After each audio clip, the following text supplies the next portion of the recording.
राजस्थान की जो यूएसपी है वो क्या है। पहले ये कई वर्षों पहले राजस्थान को जाना जाता था कि वहाँ तो ऊंट होते हैं, सपेरे होते हैं, फोर्ट्स हैं, पैलेसेस हैं, लेकिन अब हमने देखा कि कुछ सालों इसकी तस्वीर बिल्कुल बदल गई है। हर रीजन एक अलग अपनी पहचान बना रहा है। अगर हम वेस्टर्न रीजन को देखते हैं तो वहाँ तो ऑयल रिफाइनरी आने के बाद, वर्ल्ड्स लार्जेस्ट सोलर पार्क आने के बाद, आईजीएनपी तो पहले से थी जिसने पहले भी तस्वीर बदल दी थी, लेकिन ये जो प्रोजेक्ट्स आए हैं इसने तो पूरे मरुस्थलीय रीजन का दृश्य ही बदल दिया है। इस मेहमान नवाजी से हम लोगों का आतिथ्य देते हैं।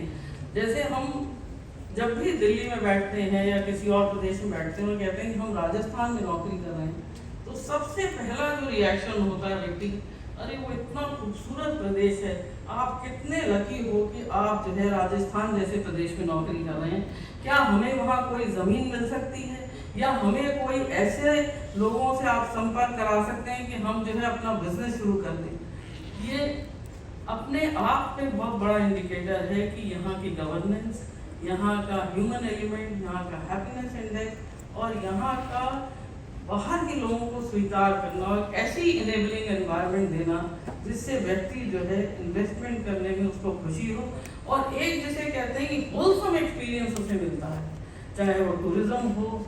और टूरिज्म में भी एक रेंज है, वो फोर्ट्स एंड पैलेसेस है, हेरिटेज है, वाइल्ड लाइफ है, एडवेंचर है।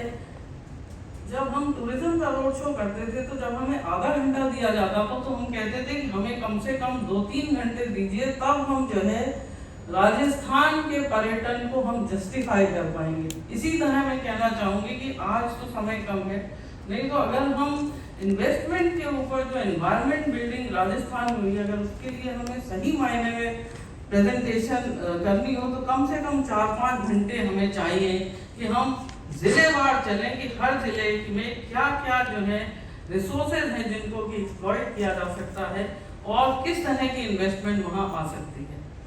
पधारो हमारे देश, हमारा राजस्थान का ये स्लोगन है।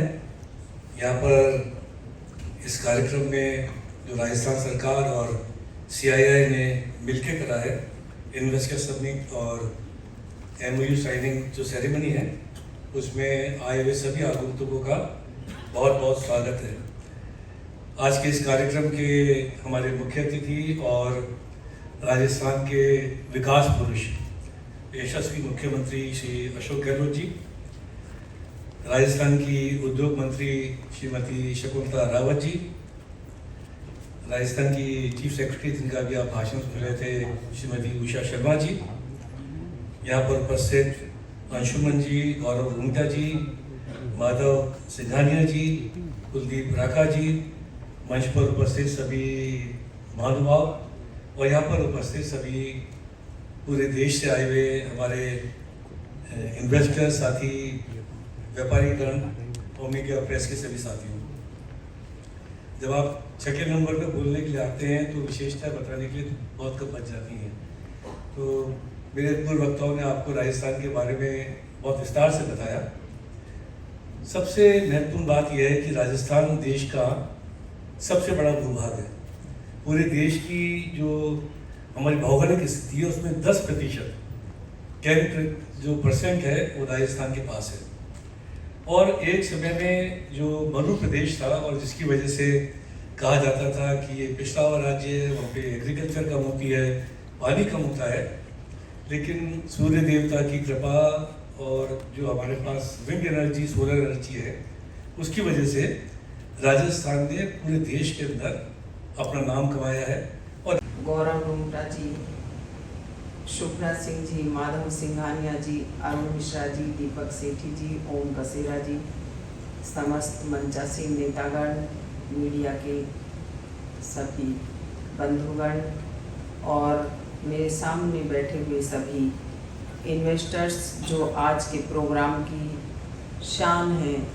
जैसे पूरे 12 महीने में सावन की हरियाली की शान होती है, तो आज आप हमारे प्रोग्राम की शान है। ऐसे सुस्त क्यों बैठे हैं आप? ऐसे नहीं चलेगा। और उससे भी बड़ी बात कि आज तो सामने मुख्यमंत्री महोदय बैठे हैं और इतने सरल, जिनसे कि आप कभी भी डायरेक्ट स्वयं मिलकर के अपनी मांग को जबरदस्ती, मैं तो सोच रही हूँ कि आप पूरी करवा ले जाते हैं। तो ऐसे मुख्यमंत्री के सामने तो आपको प्रसन्न मुद्रा में और हंसते हुए बैठना चाहिए। राजस्थान हमारा एक भौगोलिक दृष्टि से, पर्यावरण की दृष्टि से बहुत ही सुंदर प्रदेश है, सौंदर्य की दृष्टि से भी, और ये आकर्षित करता है देश प्रदेश ही नहीं बल्कि विदेशियों को भी ये अपनी ओर आकर्षित करता है। हमारा DMIC Delhi Mumbai industries corridor हो, KBNIR Khushkhera Bhiwadi Neemrana industries area हो, और जैसे ग्रेटर भिवाड़ी टाउनशिप के लिए अभी हमारा कार्य प्रगति पर है। चाहे राजस्थान के मुख्यमंत्री महोदय ने जो भी बजट में घोषणा करी, चाहे वन स्टॉप शॉप की हो, उद्यमियों के लिए विस्तार में निर्माण के लिए स्टाम्प ड्यूटी में छूट देना हो, भू परिवर्तन में स्टाम्प ड्यूटी में छूट है, विद्युत में छूट है, मंडी शुल्क में, भूमि कर में, तो उद्योगों के लिए स्थापित करने के लिए मुख्यमंत्री लघु प्रोत्साहन योजना जो 25 लाख तक का करता है, तो ब्याज अनुदान राशि 8%, 5 करोड़ का करता है 6%, 10 का करता है 5%, MSME हो, रिप्स हो, ऐसा इसमें 5 वर्ष तक आपसे कोई किसी तरीके की कोई पूछताछ नहीं होगी, कोई जांच नहीं होगी, आप स्वतंत्र रूप से अपना उद्योग धंधा स्थापित कर सकते हैं। और राजस्थान के मुख्यमंत्री महोदय ने रोड शो करवाए, जिसमें जो छोटे छोटे उद्योग धंधे हैं, लगाने वाली छोटी छोटी कंपनियां हैं, वो वहां पर स्थापित होने के लिए प्रत्येक जिले में हमारे अधिकारियों ने, मैंने खुद ने VC के जरिए फोन से बात की है, और बात करके कलेक्टर्स को और GM DMIC RM को, रिको से, तो उनको हम खुद भेज रहे हैं उनको टच करने के लिए कि आप जाएं, उनकी समस्या सुने और उनको दूर करें। और हम भी सभी अधिकारियों को, कमिश्नर और BUG ACS और सभी को लेकर के संभाग वाइज जा रहे हैं। वहाँ पर जो भी समस्या होती है, चाहे बिजली से संबंधित हो, राजस्व से संबंधित हो, वहीं पर संभाग में बैठकर ही हम उन समस्याओं का समाधान करते हैं। जैसे अभी लास्ट वीक में हमारा उदयपुर हम लोग जाएंगे, इस तरीके से पूरा हम लोग लगे हुए हैं संभाग के बाद में। और जो हमारा 7 और 8 अक्टूबर को समिट राजस्थान होने वाला है, उसमें हम अधिकतर सभी जिलों से हमने रिपोर्ट लगभग मंगवा ली, हम उसमें उद्घाटन करेंगे। और राजस्थान की जो हमारी योजना है, जो राजस्थान के मुख्यमंत्री जी की जो सोच है, चाहे वृद्धावस्था पेंशन हो, बोना पेंशन हो, चिरंजीवी योजना हो, RGSH हो, चाहे दुर्घटना में पड़े हुए व्यक्ति को एक संबल देने के लिए उसको भी 5,000 का इनाम दिया जाएगा, दुर्घटना में उसको 5 लाख दिया जाएगा चिरंजीवी योजना में। दूसरे राज्यों के, आप हमारे राजस्थान के SMS में जाकर देखेंगे तो 50% अदर स्टेट के लोग वहां पर भर्ती होते हैं। राजस्थान के मुख्यमंत्री जी की जो सोच है, वो एक ऐसी सोच है, आप सामने बैठकर देख रहे हैं। अब आपको प्रसन्न मुद्रा में होकर के हमारे राजस्थान की ओर पधारने का, जैसा अभी कहा पधारो हमारे देश ने, मैं ये आश्वस्त करती हूँ मुख्यमंत्री जी की ओर से कि आपको जो आप सोच रहे हैं, जो आपकी थॉट है, उससे ज्यादा यहाँ पर सुविधाएं राजस्थान की सरकार आपको मुहैया करवाएगी।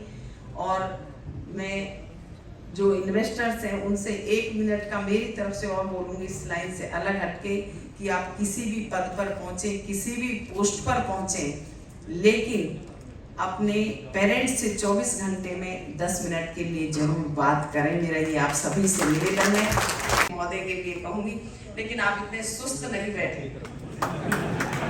मैं आपकी सिफारिश करूंगी, और मैं भी जितना आप जो कहेंगे, आप सबके आदेश की पालना करूंगी। आपका और हमारा एक परिवार है, और मैं उम्मीद रखती हूँ कि देश से विदेश से आप अपने संपर्क वालों को जरूर लेकर के आएंगे, जिससे कि हमारा राजस्थान एक चमकता हुआ सितारा बनेगा।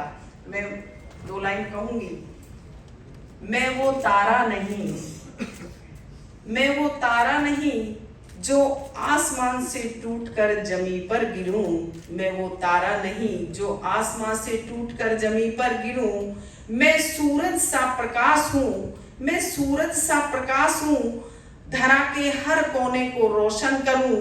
मैं वो अशोक गहलोत सरकार हूँ, राजस्थान के हर वर्ग को खुशी देता हूँ, रोशन करता हूँ। मैं वो पेड़ का पत्ता नहीं टूटकर जमीन पर गिरूं, मैं वो पेड़ का पत्ता नहीं जो टूटकर जमीन पर गिरूं। मैं वो अशोक गहलोत हूँ जो हर इंसान प्राणी जीव के दर्द को महसूस करता हूँ। मैं वो अशोक गहलोत हूँ, हर इन्वेस्टर्स की मांग को पूरी करता हूँ। मैं वो अशोक गहलोत हूँ। धन्यवाद। जय हिंद। इंडस्ट्रियल एरियाज आ रहे हैं और DMIC का 58% हमारे स्टेट से गुजर रहा है, तो इन्वेस्टर्स आए और इन्वेस्ट करें। राजस्थान आज सबसे one of the best states है इन्वेस्ट करने के लिए। अब मैं हमारे यशस्वी मुख्यमंत्री श्री अशोक गहलोत साहब को अब उनके संबोधन हेतु आमंत्रित करता हूं। मुख्यमंत्री महोदय अपने आप में एक प्रभावशाली व्यक्तित्व। हमारे उद्योग मंत्री श्रीमती संपदा रावत जी, राजीव अरोड़ा जी, कुशल शर्मा जी, वीनू गुप्ता जी, कुलदीप नागर जी, भास्कर सावंत जी, ओम कचरा जी, और यहाँ उपस्थित माधव सिंघानिया जी, दीपक शेट्टी जी, गौरव रूंगटा जी, अंशुमान मैगजीन जी, सुप्रा जोशी जी, दिनेश श्रीवास्तव जी। सबसे पहले मैं आपका हार्दिक स्वागत करता हूँ। मुझे खुशी है कि ये MOU समिट के प्रोग्राम में आप लोग सब यहाँ पधारे हो और मेरे पूर्व वक्ताओं ने बहुत ही विस्तार से बात बताई आपको। मैं समझ रहा था कि ऐसी प्रोग्राम के अंदर कमियाँ क्या है राजस्थान के अंदर, क्या शिकायतें हैं इन्वेस्टर की, उसके बारे में कोई मुझे ज्ञान प्राप्त करा दे। तो जो बोले वक्ता सबने तारीफ करी। कोई जमाना था जब जाते थे कलकत्ता, बेंगलोर या चेन्नई, तो वहाँ के लोग कहते थे आप राजस्थान जाते हैं, आप लोग आते हैं, इन्वाइट करते हैं, तो वहाँ राजस्थान जाते हैं तो फिर वहाँ पर बहुत टाइम लगता है, सुनवाई होती है, कई शिकायत आती थी। पता नहीं मैं आज के इस प्रोग्राम से क्या समझूं, अब सब शिकायत समाप्त हो गई है या आज आपने हमारा लिहाज किया। तो अच्छा लगा। वास्तव में सही बात कही गई कि राजस्थान वो राजस्थान नहीं रहा है। मैं बहुत लंबी बात नहीं भी करूँ, वैसे तो पूरे देश भर के जो हमारे देश की इकोनॉमी को जिन्होंने नई ऊंचाई तक पहुँचाया, वो तमाम परिवार राजस्थान देखे हुए हैं। ये वो कम बात नहीं है। अभी सिंघानिया जी कह रहे थे और आप खुद को मालूम है कि बिरला, बांगड़, गोयनकार, पोद्दार, सिंघानिया, जयपुरिया, हीरो जो बड़े बैठे हैं यहाँ पर, मित्तल, अग्रवाल, जितने ही परिवार हैं ये सब गए हुए राजस्थान से। बजाज और मुझे कहते हो घर है कि वो तमाम परिवार शेखावटी से गए हैं। और इस बात का भी गर्व है कि वो आज़ादी की जंग के अंदर उनकी भूमिका बहुत बड़ी रही है गांधी जी के साथ।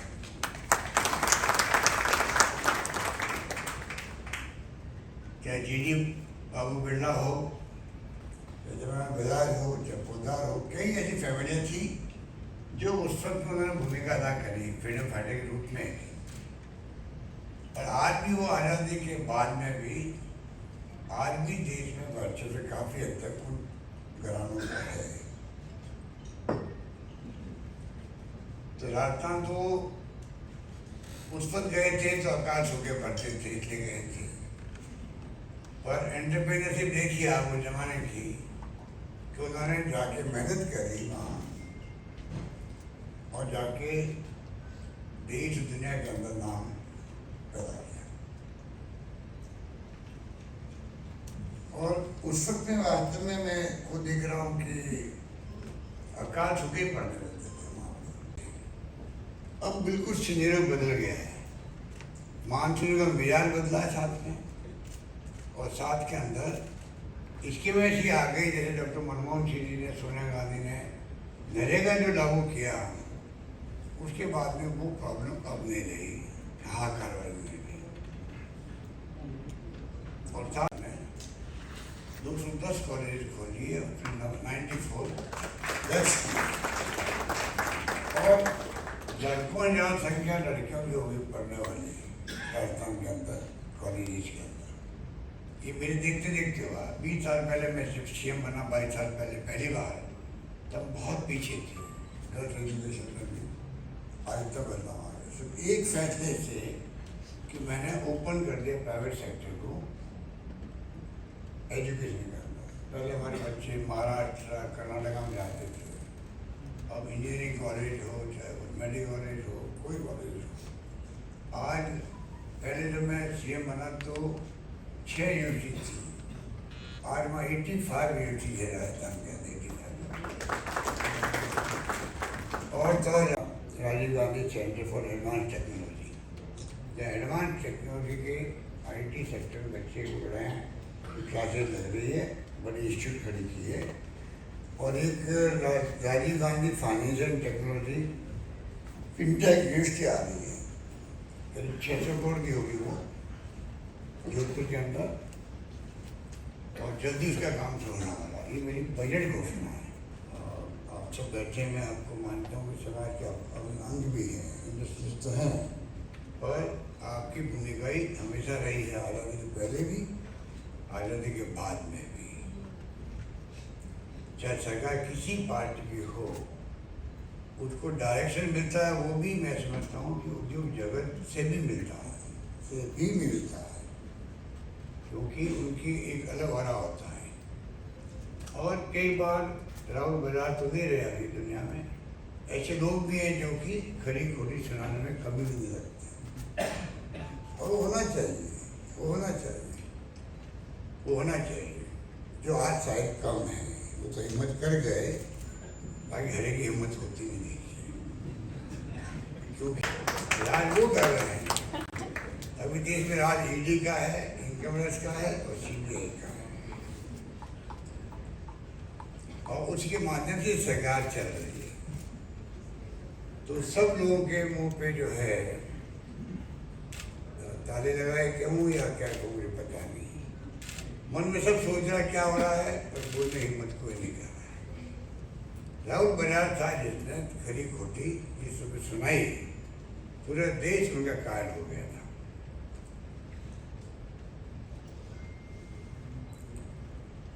ये जो स्थिति हैं, राजस्थान वास्तव में आने वाले वक्त में भी, आज राजस्थान देश का सबसे बड़ा राज्य बन गया। जब से छत्तीसगढ़ अलग हुआ है मध्य प्रदेश से, तब से राजस्थान सबसे बड़ा राज्य है। करीब 10% भूभाग राजस्थान है देश का, आबादी 5% है देश की। पानी जरूर हमारे यहाँ कम रहा है, और अब जाके इंदिरा गांधी कैनाल के बाद में अभी हमारी ERCP की योजना है 13 जिले की, वो जब लागू हो जाएगी तो मैं समझता हूँ कि और 13 जिले जो हैं वहाँ पर जो पानी पीने की प्रॉब्लम भी है हल होगी, और जो DMIC आ रहा है, दिल्ली मुंबई फ्रेट कॉरिडोर बहुत महत्वाकांक्षी योजना रही है। अधिकांश भाग राजस्थान होकर निकल रहा है, और जहाँ शकुंतला रावत जी आगे रहने वाली है, उसी इलाके में पहला नोड बन रहा है, दूसरा नोड बन रहा है मावर जंक्शन, जोधपुर, रोहित के इलाके के अंदर। तो हमारा काम काफ़ी तेज गति से आगे बढ़ रहा है। यहाँ चाहते हैं था बाद में, अब हर व्यक्ति ज़्यादा मेरी पोस्ट वहाँ पर, मैं वहाँ इंडस्ट्री जा रहा हूँ। और तो और जो हमारा PCPA जो पेट्रोकेमिकल कॉम्प्लेक्स के साथ में रिफाइनरी है, आपको जाके खुशी हुई, करीब 383 इस पर किलोमीटर में हम एरिया डेवलप कर रहे हैं इसका। Petroleum chemical and petrochemicals investment region बना रहे हैं। तीन बड़ी रेवड़ियाँ नहीं है, ये वेलफेयर स्कीम्स होती है। अभी सुप्रीम कोर्ट में सुनवाई हो रही है। ये अलग अलग सरकारें देती रहती है। 60 के अंदर पहली बार तमिलनाडु में सरकारी कामराज थे मेरे ख्याल से, उन्होंने मिड डे मील शुरू किया था बच्चों के लिए। गरीबी गरीबी गरीबी होती है, वो कुपोषण के शिकार होते हैं पैदा होने के पहले से, क्योंकि माँ ही कुपोषण होती है, कुपोषित होती है। क्या बीतती है उनके ऊपर, कैसा मानव संसाधन बनेगा देश का, प्रदेश का, वैसे देश बनेगा। तो ये सरकार जो सोचती है कि आप उनको पूरा न्यूट्रिशन मिले, वो सोच के आज कितने हुए 60 बात करें तो 40 और करीब 62 साल हो गए बात को। उस पर स्कीम बनी थी तमिलनाडु में। अब तो पूरे कंट्री में मिड डे मील स्कीम चल रही है सरकारों की। कहने का मतलब कि आप उसको कोई भी डेफिनेशन दे दीजिए, पर ये स्कीमें बहुत ही अपने आप को स्थान रखती है। अभी हमने किसी बनाई जिसका मैं जिक्र करूँगा। अंदाज है मेरा, हमने एक स्कीम बनाई है राइट टू हेल्थ, जिसमें 10 लाख का बीमा हमने किया है, जो कंट्री में कहीं नहीं, और आबादी पूरी अमीर गरीब का कोई भेद नहीं रखा उसके अंदर। और 10 लाख के बीमे के साथ में IPD UPD फ्री कर दी है सरकारी अस्पतालों में, जिसमें हम CT scan free, MRI free, सारे टेस्ट फ्री, और साथ में ऑर्गन ट्रांसप्लांट होना है किसी परिवार में अचानक ही दुर्भाग्य से। आप जानते हो कि एक ऐसी बीमारी ऐसी चीज़ है, अच्छे परिवारों की हमारी संस्कृति इतनी अच्छी है, हम माँ बाप की सेवा करना हमारा धर्म समझते हैं। हो गए इलाज के अंदर कोई ऑपरेशन हो गया, 6 लाख के बच्चे हैं, और तकलीफ आ गई, किडनी ट्रांसप्लांट किया, ऑर्गन ट्रांसप्लांट किया, कोक्लियर ट्रांसप्लांट करवाना है, और 10-15 लाख भी लगेंगे। तो हमने स्कीम बनाई है, 6 लाख बचे रहेंगे उसके फ्यूचर के लिए, और 15 लाख भी खर्च होंगे, 20 लाख खर्च होंगे, वो भी सरकार खर्च करेगी, उसको खर्च नहीं करना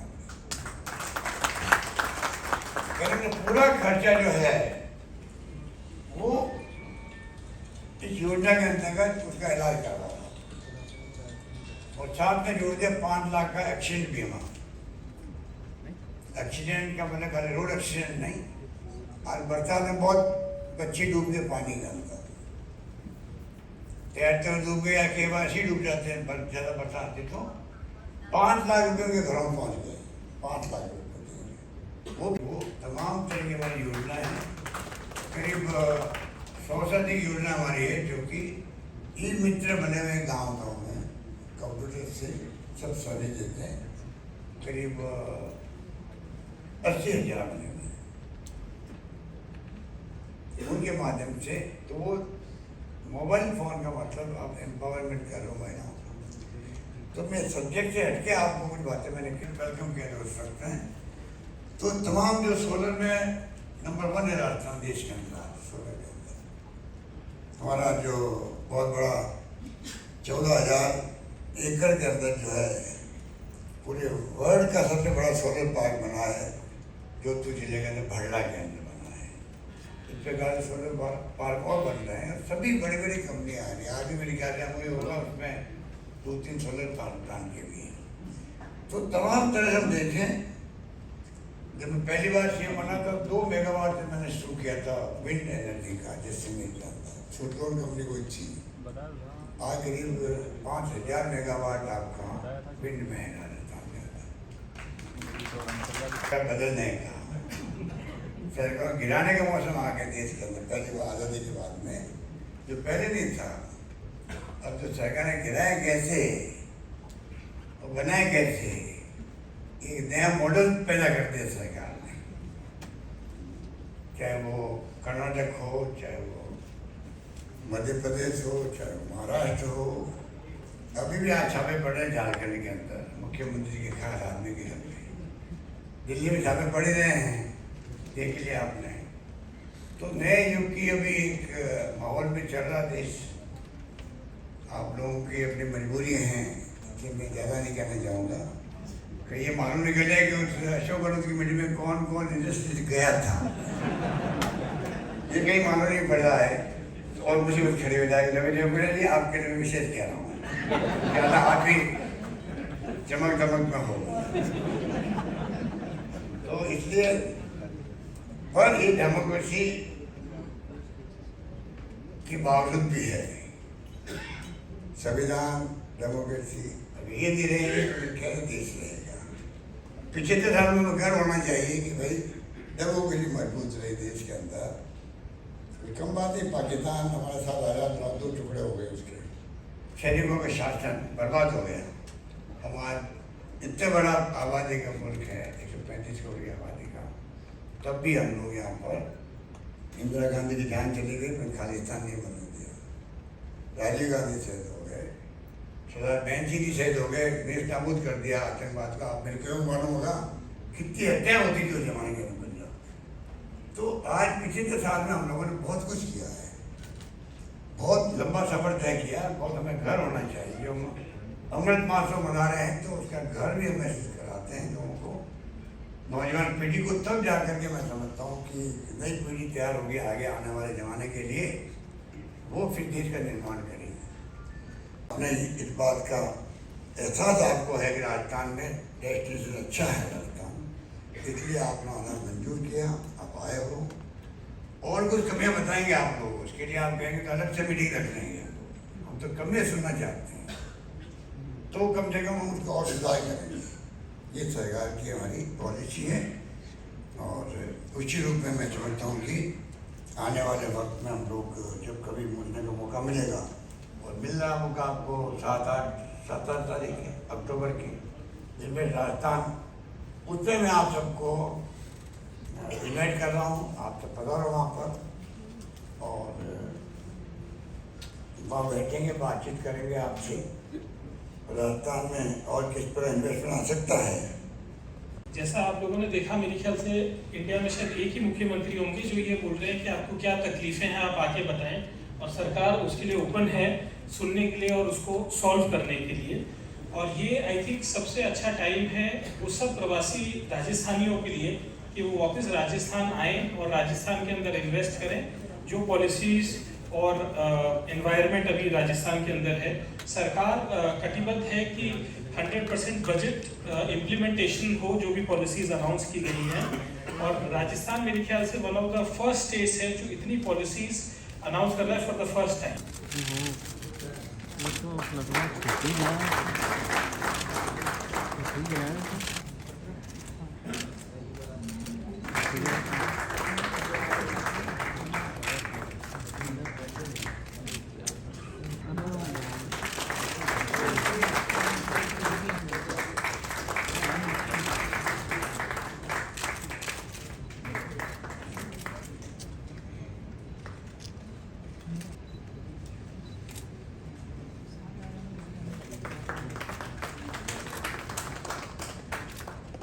Now I invite Shishu.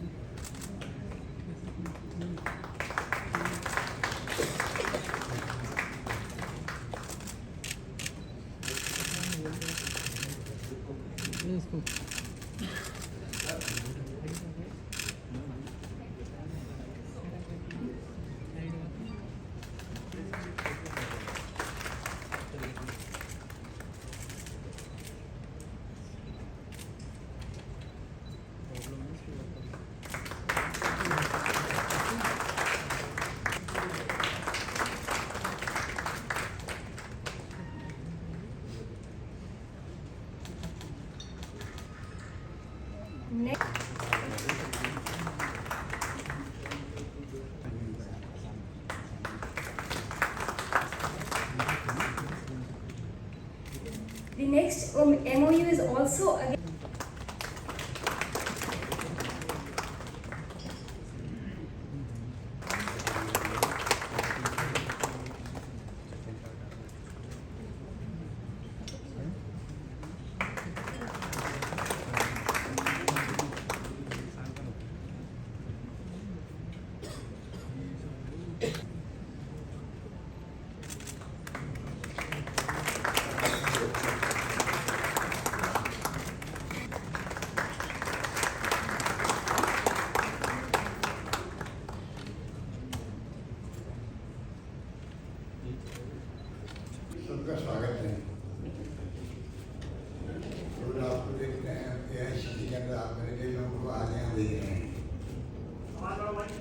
Jaipur की बात करो, जयपुर भेजो मुझे।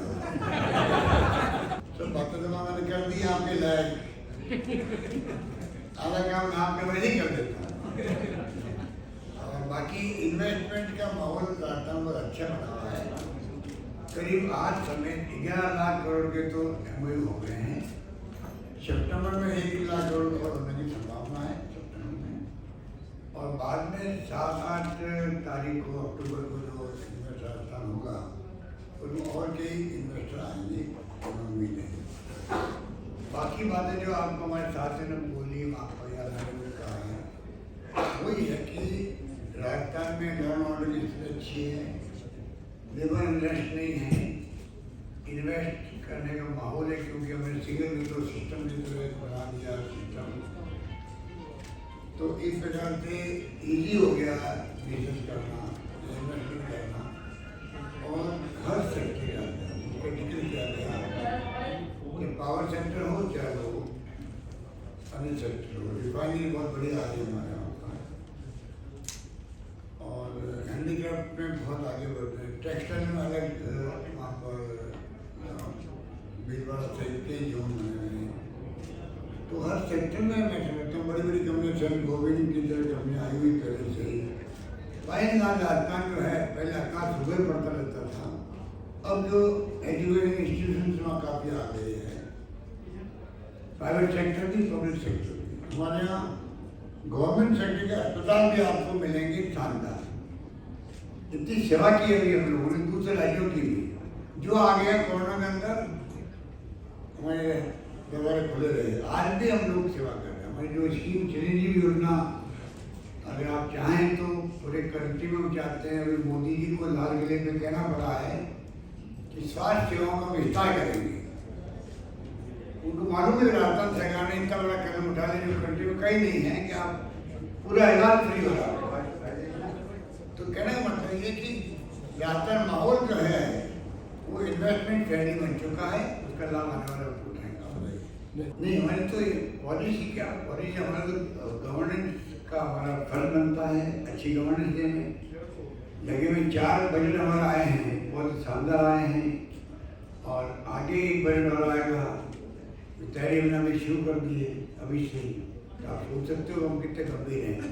जो हमने वादे किए पब्लिक से मैनिफेस्टो के अंदर, उसको हम पहली गवर्नमेंट है देश के अंदर हमारी, जो मैनिफेस्टो को चुनाव जीतने के बाद में कैबिनेट में उसको अप्रूव करते हैं, और तमाम कलेक्टर को, तमाम सेक्रेटरी को भेजते हैं कि आपको इसको आधार बना करके गवर्नेंस करनी है।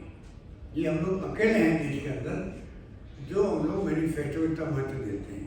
और हमें जनता पूछ सकती है आपने वहाँ 30 जिले में से 30 जिले में मेडिकल कॉलेज खोल रहे हैं। 30 जिले के अंदर 3 जिले में नहीं खुल पा रहे, वहाँ पर प्राइवेट बना हुआ मेडिकल कॉलेज, इसलिए भारत सरकार की गाइडलाइन में नहीं आ रहा है। हम लोग कोशिश करें भारत सरकार के वहाँ भी खोली जाए 30 जिले में। तो 30 जिले में खोलने बहुत बड़ी बात है। काम शुरू हो गया है, कई जगह काम पूरे हो गए, कई काम चल रहे हैं, तो बहुत आगे बढ़ रहे हैं लोग मेडिकल। देखिए, हमें उम्मीद है इस बार 40% जो है वो तक धरातल आए हैं। 40% गुजरात वाइब्रेंट होता था ना, वहाँ भी मैं समझता हूँ 15-20% मुश्किल से आता था। हमें उम्मीद है कि जिस तरह के हमें हो रहे हैं हमारे साथ में, और जो हमारे अधिकारी लोग जो डायलॉग कर रहे हैं उनके साथ में, और जो रेस्पॉन्स वो दे रहे हैं, मुझे लगता है कि हमारे यहाँ में ज़्यादा परसेंटेज में इन्वेस्टमेंट धरातल में आ जाएगा, ऐसा लगता है मुझे। सर बजट घोषणा है, और हमारे वहाँ नीमू चाना जो रीको का वहाँ एक्वायर भी किया है, देख लिया, और उसमें हीरो या होंडा की कोई भी जो भी कंपनियां हैं उसमें सर्वे करके गई है। अभी वो NCZ में, उसके बाद निकलने के बाद जो भारत सरकार की जो मीटिंग होनी थी वो पिछली 5 तारीख को होनी थी, लेकिन फिर कैंसिल कर दी भारत सरकार के सेंट्रल मिनिस्टर ने। अब हम उम्मीद रखते हैं कि हम संपर्क में हैं लगातार उनसे कि वो जल्दी मीटिंग कर लें, तो हमारे सारे इस तरीके के जहाँ जहाँ रुकावटें वो दूर हो जाएगी। हमारे जो पेंडिंग काम है वो अधिकतर यहाँ से पेंडिंग है, हमारे राजस्थान सरकार की तरफ से एक भी काम पेंडिंग नहीं है। हमारे वहाँ पे agro processing, agri processing, agri business और एग्री एक्सपोर्ट, उसका हम लोगों ने जो बनाया है प्रोग्राम, उसमें 2 करोड़ तक की सब्सिडी उसके अंदर है। और बहुत ही अच्छा एक प्रस्ताव दिया पब्लिक किसानों को या बिजनेसमैन को। तो शानदार 2 करोड़ तो सब्सिडी है, कैपिटल सब्सिडी भी उसके अंदर है। और उसके कारण से खेतों के अंदर भी अगर मान लो फूड पर से कटाएगा, उसको कोई दूसरा कन्वर्जन चार्ज नहीं देना पड़ेगा। सरकारी तो आज हम रूरल सरकारी नौकरी दे रहे हैं, उसमें बहुत आगे हैं। 1,29,000 नौकरी लग चुकी है लॉकडाउन में। 1 लाख के लगभग प्रोसेस के अंदर है और 1 लाख के मैंने अनाउंसमेंट किया 22 स्टेज क्वार्टर के अंदर। एक बहुत कम जगह होता है, तो वो तो ही है। पर प्राइवेट सेक्टर भी इन्वॉल्व होता है, तब जाके आप बढ़ा सकते हैं उनको, क्योंकि लिमिट होती है सरकार को। ये बेहतर स्कीम्स होती है जो हम लोग उसको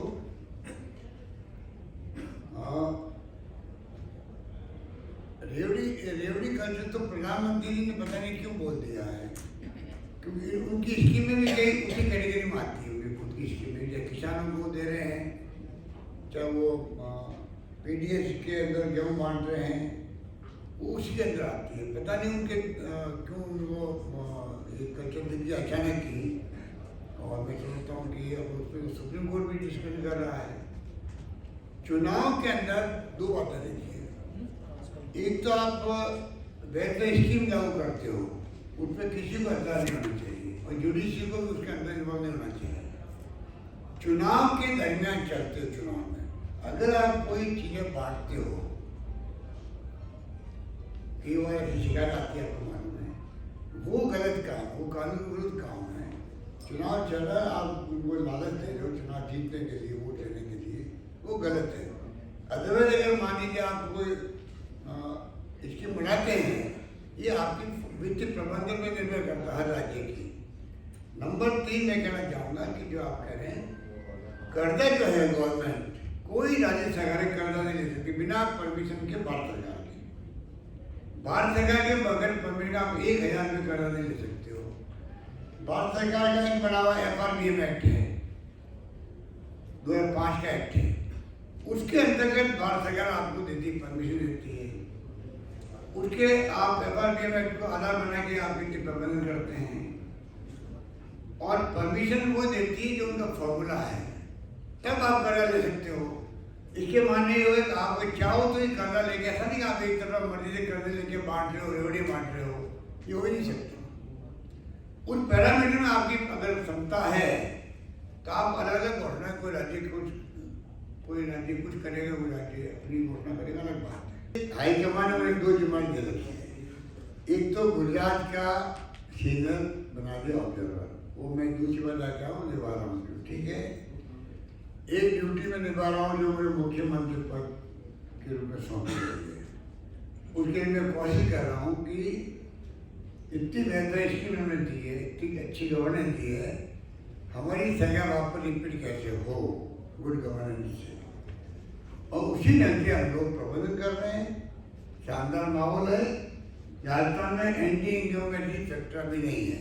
कल क्या होगा मैं नहीं जानता। तो आप मुख्यमंत्री रहेगा कि नहीं रहेगा? तो मैं तो इसका में लगा हुआ हूँ।